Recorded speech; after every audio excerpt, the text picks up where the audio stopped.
Fala aí, meus amigos, tudo tranquilo? Vamos lá, vamos começar o segundo semestre. Força total, descansar um pouquinho no recesso? Vamos lá, força total aí para a gente vencer toda essa batalha aí e chegar nos vestibulares ponto de bala. É ou não é? Então, bons estudos para nós e agora a gente vai começar a hidrostática, um dos assuntos também bem cobrados aí no finalzinho da mecânica, beleza? Vamos lá, me segue aí, bom semestre para nós. Bom, pessoal, a hidrostática ela é baseada principalmente em três leis, três princípios. Mas para você estudar essas leis, nós precisamos recordar aqui de alguns conceitos básicos, começando, por exemplo, por pressão. Você lembra que pressão é uma grandeza escalar que mede a razão entre uma força aplicada numa determinada área. Veja esse Fn aqui de curiosidade, tem livros que coloca que usa Fy, mas é só para vocês lembrarem que caso a força aplicada na área seja inclinada, a parcela que realmente realiza pressão é a parte perpendicular, ó, que muitos livros então simboliza por Fn. Veja que essa força aqui tangencial, né, que está representada aqui por Ft, realmente não pressiona essa área. Então a força que está vinculada à pressão é sempre essa componente perpendicular.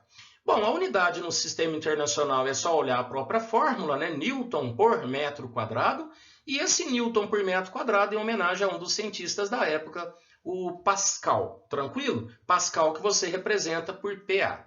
Então, 1 Pascal é 1 Newton por metro quadrado. Aqui os exercícios geralmente são simples, mas tomem cuidado com o sistema de unidades. Muitos problemas trazem áreas, por exemplo, em centímetro quadrado. Você tem que lembrar aqui de transformar para metro quadrado, tá? Para dar a unidade do sistema internacional.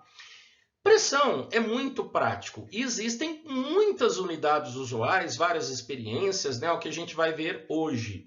Algumas unidades usuais, o ATM, que é a atmosfera, considerado 1 ATM seria a pressão atmosférica ao nível do mar.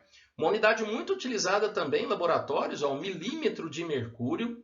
MCA seria metro de coluna de água, tá? Então a gente considera, né? Calculamos a pressão, comparamos com coluna de água. O bar, um bar que vale 100.000 Pascal.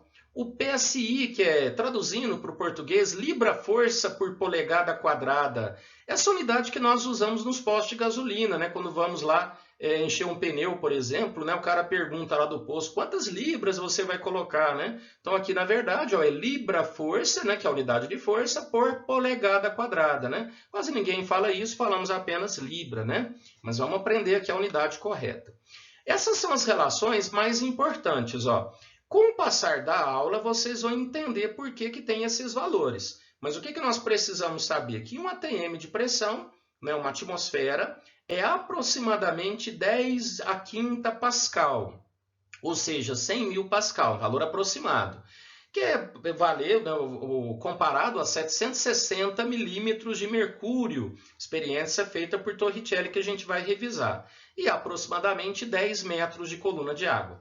Então, a nossa atmosfera exerce uma pressão na superfície, ao nível do mar, equivalente a 100.000 newton por metro quadrado. Se tirarmos a atmosfera e imaginarmos uma coluna de água de 10 metros de altura, a pressão embaixo seria equivalente à pressão atmosférica. Mas todos esses valores vão ser revisados já já. Então, nós temos aqui, ó, veja, um desenho de instalação, olha como é que é fácil de perceber, né? Olha o desnível da caixa d'água, até, por exemplo, um chuveiro ou coisa parecida. Veja se está mostrando aqui 10 metros, ó, 10 metros vai gerar aqui nessa parte final do chuveiro exatamente uma unidade de pressão, uma pressão equivalente a 1 atm, ó, pressão atmosférica de 1 atm. E existem vários aparelhos que medem pressão, esses aqui são os famosos medidores de pressão lá nos postos de gasolina. Veja que aqui, ó, aqui tá pequenininho, não dá para ver, mas olha aqui a unidade, ó, tá vendo? Aqui tem bar, né? E ele fala aqui embaixo, ó, 1 bar, 100 kPa, ou seja, 100.000 Pascal. E aqui tem a pressão em libra-força por polegada quadrada.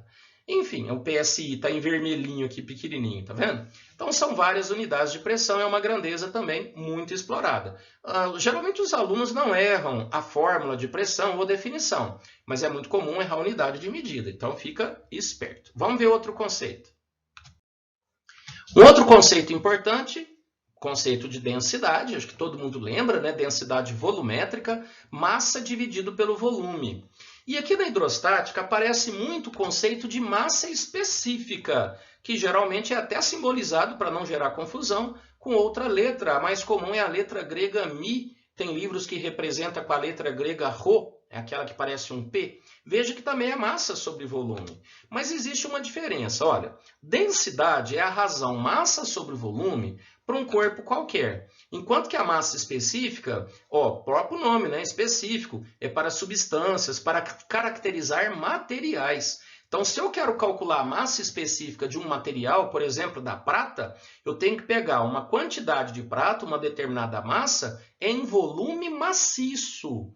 Então, eu pego a massa, divido pelo volume, eu vou descobrir que cada grama de prata possui um volume definido. Enquanto que densidade, você pode fazer para um corpo qualquer a razão entre massa e volume. Coloquei um exemplo aqui para você pensar comigo. Veja, imagina um cubo, né, um cubo de um determinado material, e vamos imaginar que não tem esse buraco. Imagina um cubo totalmente maciço. Desculpa, se ele for maciço, a massa específica é massa dividido pelo volume total, já que ele é maciço. E a densidade também. Então, evidentemente, são valores que vão coincidir. É isso que acontece com os líquidos. Se eu pego uma porção, por exemplo, de água, evidentemente a água, né, vai ocupar todo aquele volume do recipiente. Então, a massa específica e a densidade da água vai acabar sendo o mesmo valor. Por isso que nos exercícios de hidrostática, eles costumam usar até os dois termos. Tem exercício que fala assim para você, considere que a massa específica da água vale 1, né, grama por centímetro cúbico. Você muda de exercício, ele já usa o termo densidade. Então, para líquidos, né, quando for maciço, que é o caso, densidade e massa específica é uma coisa só. Agora, se você pegar um cubo que tem realmente esse buraco, esse oco, esse vazio aqui, hora que você vai calcular a massa específica, você tem que pegar a massa só de material e dividir pelo volume do material. O que vai acontecer? O volume do material vai ser o volume do cubo inteiro menos o volume do buraco. Ou seja, vai ser um volume menor, não vai?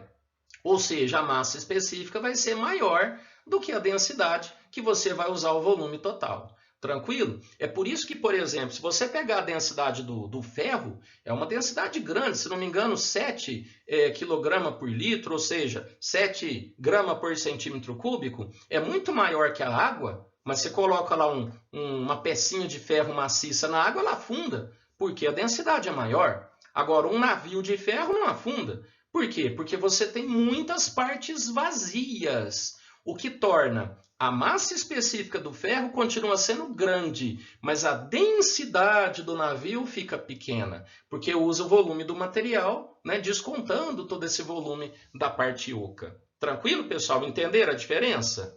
E as unidades, né? A unidade também muita gente enrola, né? Olha, eu falei até agora mesmo, né? Ó, quilograma, que é a unidade de massa, e volume metro cúbico. Quilograma por metro cúbico é o sistema internacional.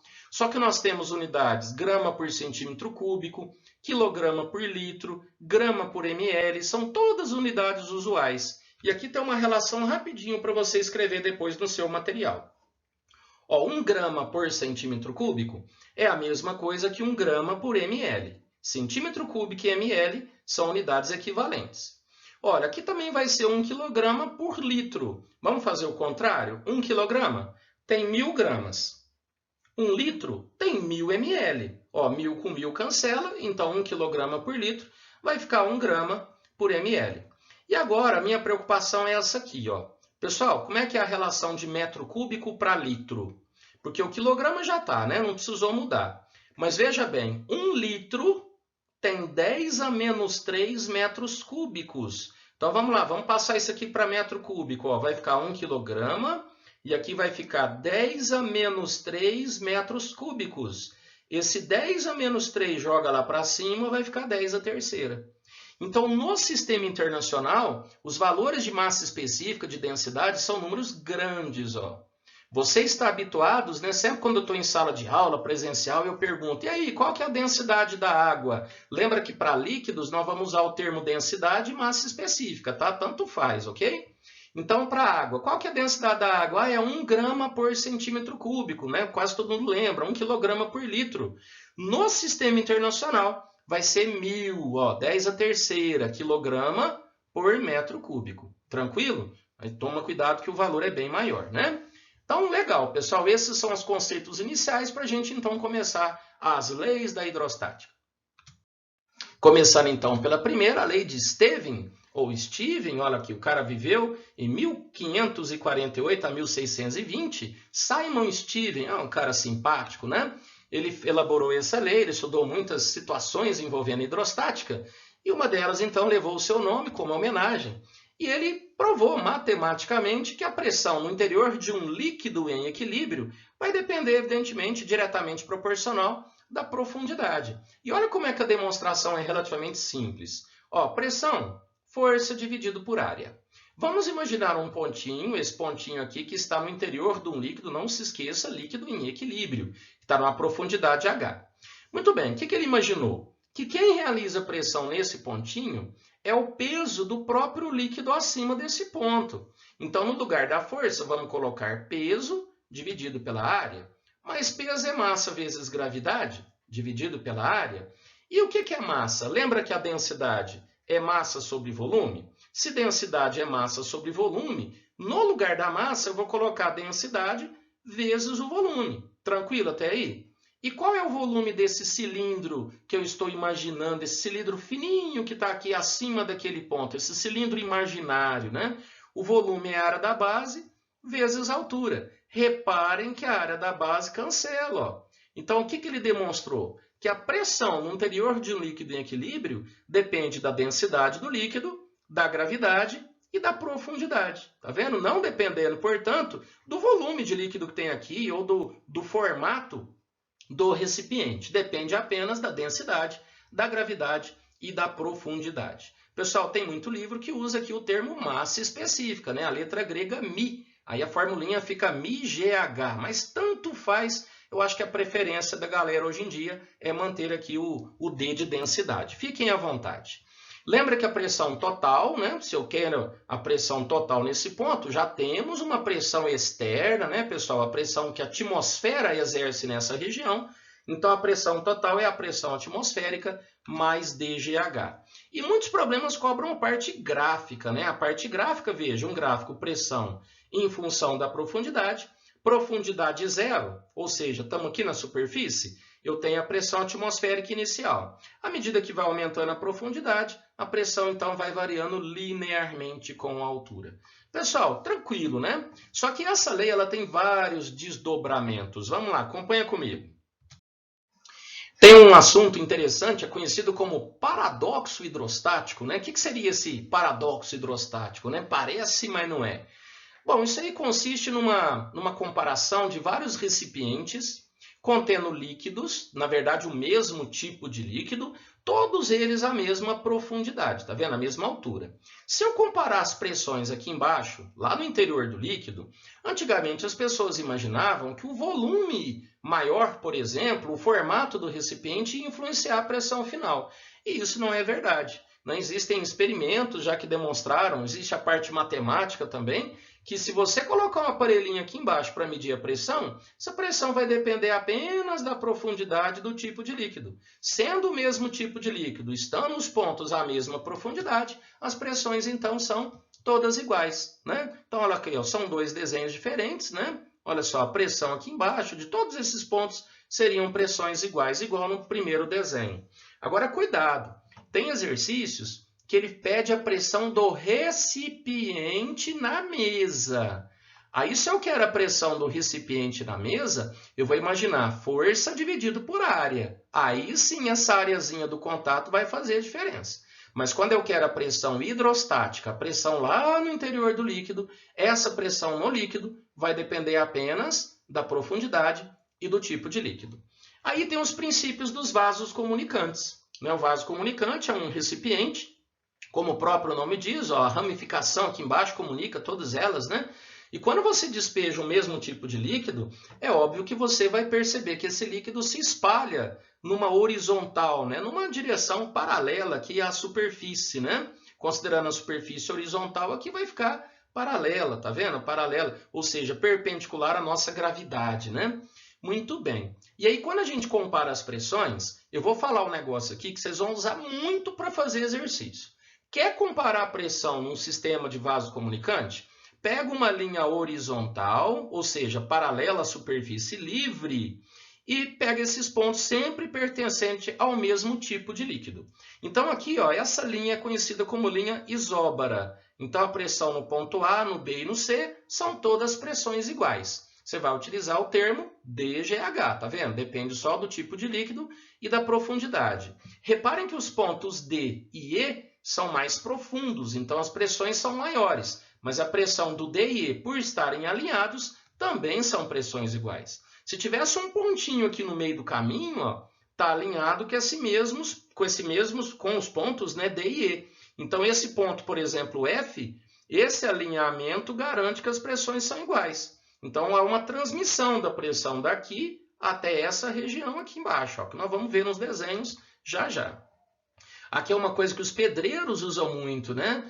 Quando vão construir alguma coisa, eles querem pegar o mesmo desnível, então usa mangueiras com água, né? Mangueiras transparentes para perceber o desnível. Veja que aqui, ó, por ser um vaso comunicante, a superfície externa, que é a parte final da água, está alinhada com a gravidade, perpendicular aqui à gravidade, né? Fica alinhada, aí o cara sabe que essa altura é a mesma dessa em relação ao nível mais baixo.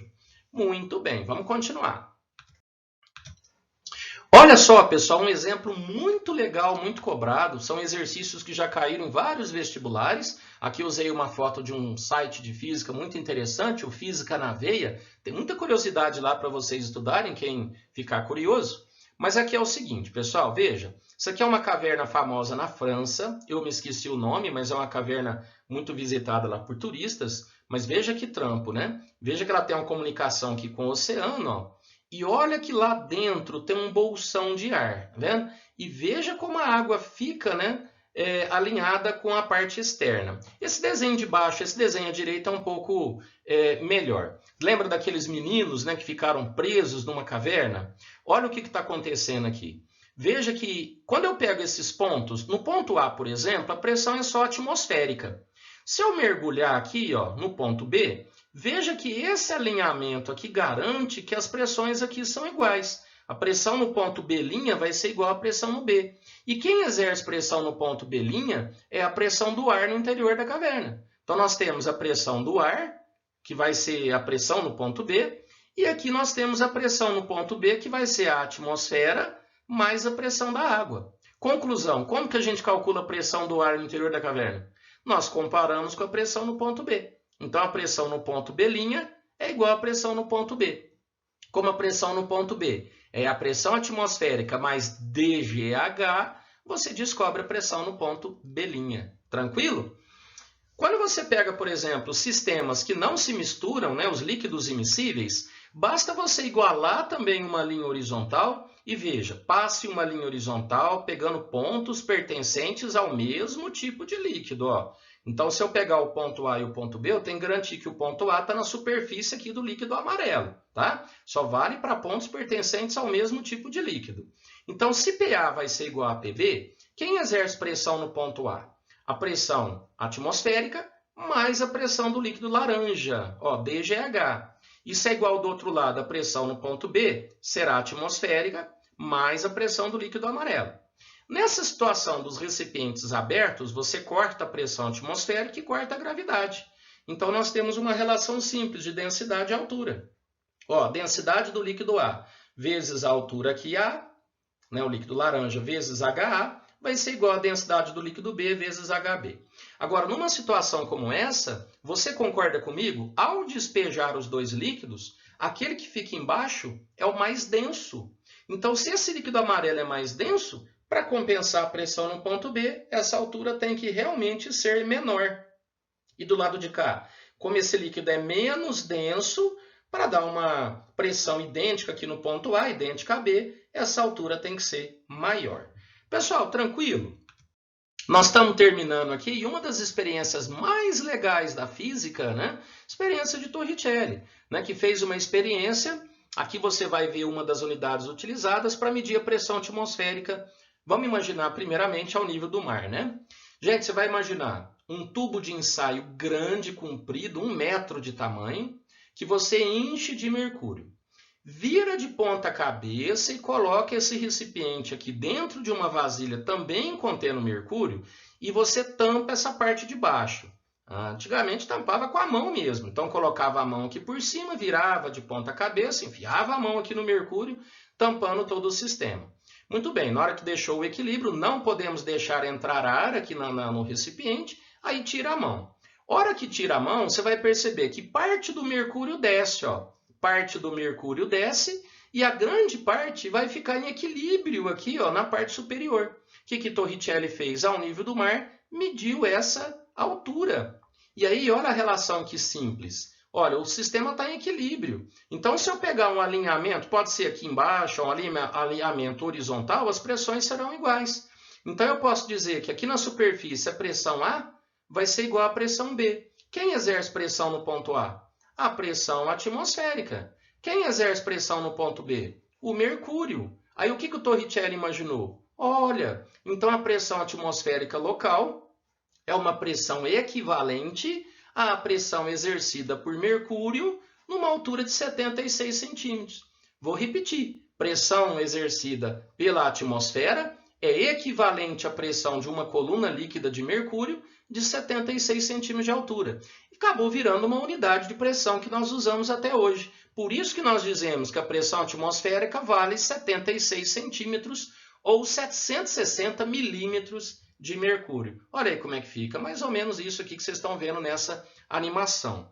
Se a gente pega uma cidade mais elevada em relação ao nível do mar, como Brasília, por exemplo, a altitude maior, você tem o ar mais rarefeito e, portanto, a pressão atmosférica é menor. Então, a pressão atmosférica menor, essa altura também será menor. Tranquilo?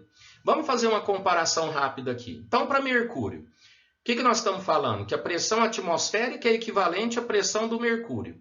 Pressão atmosférica DGH. Eu estou usando a fórmula para calcularmos só a pressão do mercúrio. A densidade do mercúrio é 13,6 vezes 10 a terceira. Gravidade 9,8, altura 0,76 metros. Tudo no SI, tudo no Sistema Internacional. É daqui que nós descobrimos que a pressão atmosférica, conhecida como 1 atm, vale aproximadamente 10 a quinta pascal. E para a água? Vamos fazer uma comparação com água. E se a coluna fosse de água? A pressão atmosférica 10 a quinta, como nós vimos anteriormente. Só que a densidade da água é só 10 a terceira. Fazendo os cálculos, você descobre que essa altura é aproximadamente 10 metros. Tá vendo? Por isso que no começo da aula, o que eu falei para vocês? 1 atm, aproximadamente 10 a quinta pascal, aproximadamente 76 centímetros de mercúrio, aproximadamente 10 metros de coluna de água. Legal, pessoal?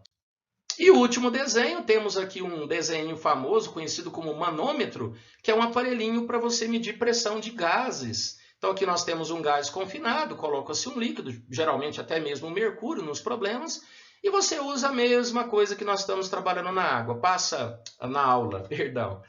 uma linha horizontal, pegando pontos pertencentes ao mesmo tipo de líquido. E aqui nós temos, quem é a pressão no ponto A? Quem exerce pressão no ponto A? A pressão do gás. Quem exerce pressão no ponto B? A pressão atmosférica mais a pressão dessa colunazinha de líquido. Então, para eu descobrir a pressão do gás, basta conhecer a pressão do líquido, que você provavelmente vai usar a fórmula DGH, mais a pressão atmosférica. Olha aí, um exercício famoso que caiu na Unesp, que a gente tinha que usar essa relação. Olha só esse desenho, né, que tem pressão de gases. Basta você alinhar aqui horizontalmente e igualarmos as pressões. Pessoal, ficou uma aulinha um pouquinho maior, mas pelo menos deu tempo de eu mostrar todos os exemplos. E agora é treinamento, fazer exercícios. Depois a gente posta aqui uma aula também de resolução de problemas para você ter uma noção melhor. Tá joia? Pessoal, então bons estudos para vocês. Essa então é a primeira parte da hidrostática. Grande abraço!